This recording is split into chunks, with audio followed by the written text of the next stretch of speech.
गौतम बुद्ध ऐसे हैं जैसे हिमाच्छादित हिमालय। पर्वत तो और भी हैं, हिमाच्छादित पर्वत और भी हैं, पर हिमालय अतुलनीय है, उसकी कोई उपमा नहीं। हिमालय बस हिमालय जैसा है, गौतम बुद्ध बस गौतम बुद्ध जैसे। पूरी मनुष्य जाति के इतिहास में वैसा महिमापूर्ण नाम दूसरा नहीं।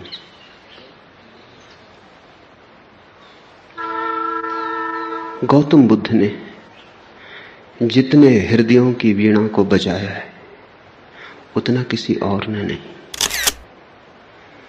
गौतम बुद्ध के माध्यम से जितने लोग जागे और जितने लोगों ने परम भगवत्ता उपलब्ध की है उतनी किसी और के माध्यम से नहीं। गौतम बुद्ध की वाणी अनूठी है और विशेषकर उन्हें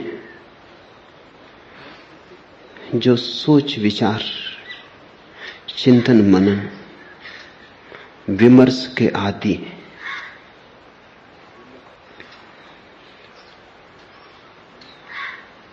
हृदय से भरे हुए लोग सुगमता से परमात्मा की तरफ चले जाते हैं, लेकिन हृदय से भरे हुए लोग कहां हैं? और हृदय से भरने का कोई उपाय भी तो नहीं है। हो तो हो, न हो तो न हो। ऐसी आकस्मिक नैसर्गिक बात पर निर्भर नहीं रहा जा सकता। बुद्ध ने उनको चेताया जिनको चेताना सर्वाधिक कठिन है। विचार से भरे लोग, बुद्धिवादी, चिंतन मननशील,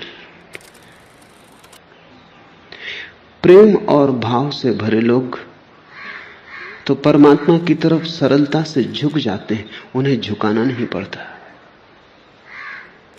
उनसे कोई ना भी कहे तो भी वे पहुंच जाते हैं, उन्हें पहुंचाना नहीं पड़ता। लेकिन वे तो बहुत थोड़े हैं और उनकी संख्या रोज थोड़ी होती गई है। उंगलियों पर गिने जा सके ऐसे लोग हैं। मनुष्य का विकास मस्तिष्क की तरफ हुआ है, मनुष्य मस्तिष्क से भरा है। इसलिए जहां जीसस हार जाएं, जहां कृष्ण की पकड़ न बैठे, वहां भी बुद्ध नहीं हारते। वहां भी बुद्ध प्राणों की अंतरतम में पहुंच जाते। बुद्ध का धर्म बुद्धि का धर्म कहा गया है। बुद्धि पर उसका आदि तो है, अंत नहीं। शुरुआत बुद्धि से है, प्रारंभ बुद्धि से है, क्योंकि मनुष्य वहां खड़ा है। लेकिन अंत उसका बुद्धि में नहीं। अंत तो परम अतिक्रमण है, जहां सब विचार खो जाते, सब बुद्धिमत्ता विसर्जित हो जाती, जहां केवल साक्षी, मात्र साक्षी शेष रह जाता है। लेकिन बुद्ध का प्रभाव उन लोगों में तत्क्षण अनुभव होता है जो सोच विचार में कुशल है। बुद्ध के साथ मनुष्य जाति का एक नया अध्याय शुरू हुआ। 2500 वर्ष पहले बुद्ध ने वह कहा जो आज भी सार्थक मालूम पड़ेगा और जो आने वाली सदियों तक सार्थक रहेगा।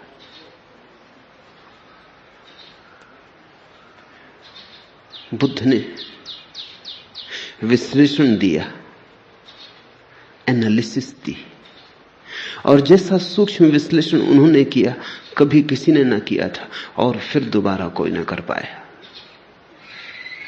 उन्होंने जीवन की समस्या के उत्तर शास्त्र से नहीं दिए, विश्लेषण की प्रक्रिया से दिए। बुद्ध धर्म के पहले वैज्ञानिक, उनके साथ श्रद्धा और आस्था की जरूरत नहीं, उनके साथ तो समझ पर्याप्त है। अगर तुम समझने को राजी हो तो तुम बुद्ध की नौका में सवार हो जाओगे। अगर श्रद्धा भी आएगी तो समझ की छाया होगी, लेकिन समझ के पहले श्रद्धा की मांग बुद्ध की नहीं। बुद्ध ये नहीं कहते कि जो मैं कहता हूं भरोसा कर लो। बुद्ध कहते हैं सोचो, विचारो, विश्लेषण करो, खोजो, पाओ अपने अनुभव से तो भरोसा कर लेना।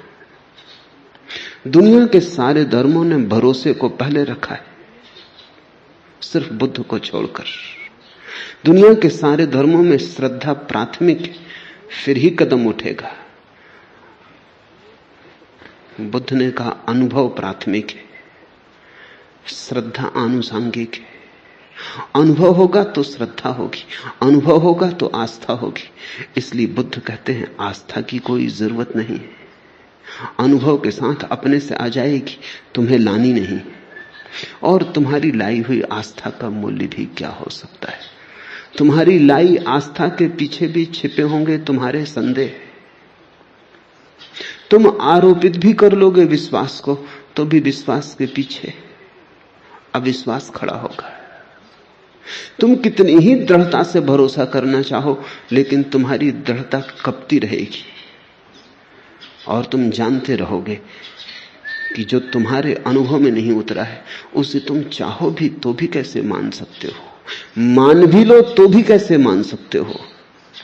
तुम्हारा ईश्वर कोरा शब्द जाल होगा जब तक अनुभव की किरण न उतरी हो। तुम्हारे मोक्ष की धारणा मात्र शाब्दिक होगी जब तक मुक्ति का थोड़ा स्वाद तुम्हें न लगा हो। बुद्ध ने कहा मुझ पर भरोसा मत करना, मैं जो कहता हूं उस पर इसलिए भरोसा मत करना कि मैं कहता हूं। सोचना, विचारना, जीना तुम्हारे अनुभव की कसौटी पर सही हो जाए तो ही सही है, मेरे कहने से क्या सही होगा। बुद्ध के अंतिम वचन हैं अपदीपो भव, अपने दिए खुद बनना। और तुम्हारी रोशनी में तुम्हें जो दिखाई पड़ेगा फिर तुम करोगे भी क्या? आस्था ना करोगे तो करोगे क्या?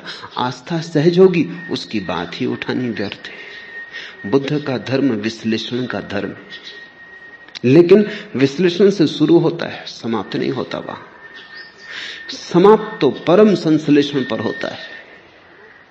बुद्ध का धर्म संदेह का धर्म है, लेकिन संदेह से यात्रा शुरू होती है, समाप्त नहीं होती।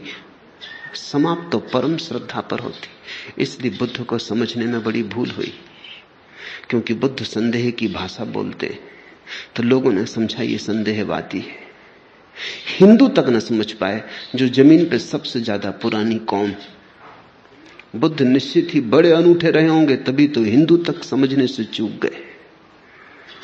हिंदुओं तक कोई आदमी खतरनाक लगा, घबराने वाला लगा। हिंदुओं को भी लगा कि ये तो सारे आधार गिरा देगा धर्म के। और यही आदमी है जिसने धर्म के आधार पहली दफा ढंग से रखे।